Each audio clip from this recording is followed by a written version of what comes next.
Hello, and welcome to Weekly World. Truck attack leaves 2 dead and many injured. At least 2 people were killed when a truck was driven into pedestrians on the busiest street in the center of Stockholm, in what appeared to be the latest use of a vehicle as a weapon of terror in Europe. The Swedish Security Service said a large number of people were injured in the attack, which happened just before 3 p.m. local time on Friday. People were seen fleeing the area in panic. Local media reported that the truck was hijacked as it made a delivery nearby. Eyewitnesses reported it being driven at speed along Drottninggatan, Queen Street, before it crashed into the front of a department store. Security services said the driver was underway. Police urged people to stay at home and avoid the city center. Parliament and the Stockholm subway were placed in lockdown. All train services in and out of Stockholm Central Station were halted and people were evacuated, the Swedish State Railway Company said.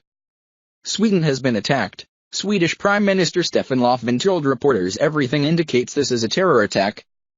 Löfven said the government was doing everything possible to help the security services. We are thinking about the victims, their families and friends, and those who were injured, he said. The Prime Minister was returning to the capital from the west of the country, his spokesman Eyewitnesses told CNN.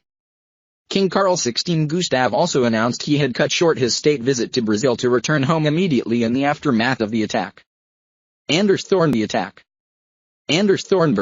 Director General of the Swedish Security Service, said a person of interest was he put his foot on the gas. According to eyewitness Veronica Durango, the driver put his foot on the gas and ran through the crowd. He came from Olof Palmes Street and drove down to Drottninggatan, Durango told CNN in a phone interview. It was like he was driving through paper. It's like it was nothing. I can't even believe how a person could do such a thing. And then he just kept on going. I was in shock. The Spendrups brewery truck was stolen while making a delivery to a restaurant further up Drottninggatan, a company spokesman Martin Leith said. A masked person jumped into the cab, started the truck and drove away, he said. Security services launched an investigation involved in carrying out the attack. Plenty of people have been injured and some have died in the attack that just hit Stockholm, said Nina Oder Malmshe, head of press for the security service. We are still trying to determine who the attacker was, if the attack was carried by one or more people, and the number of injured. Carl Bildt, the former Prime Minister of Sweden, wrote on Twitter, steal a lorry or a car and then drive it into a crowd. That seems to be the latest terrorist method. Berlin. London. Now Stockholm. Jens Stoltenberg, the Secretary-General of NATO, said, "My heartfelt sympathies go to all those affected. We stand with the Swedish people in their grief."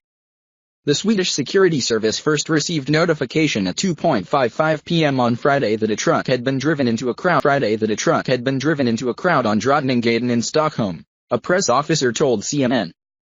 Intensive intelligence work was underway behind the attack, the spokesman said. The U.S. Embassy in Stockholm told U.S. citizens to avoid the area of the attack. The same area was hit by a failed attack in 2010. A suicide bomber died and 2 people were injured when his car bomb went off prematurely as he made his way towards the Drottninggatan street area, which was packed with Christmas shoppers. Thank you for watching and subscribe this channel for more update.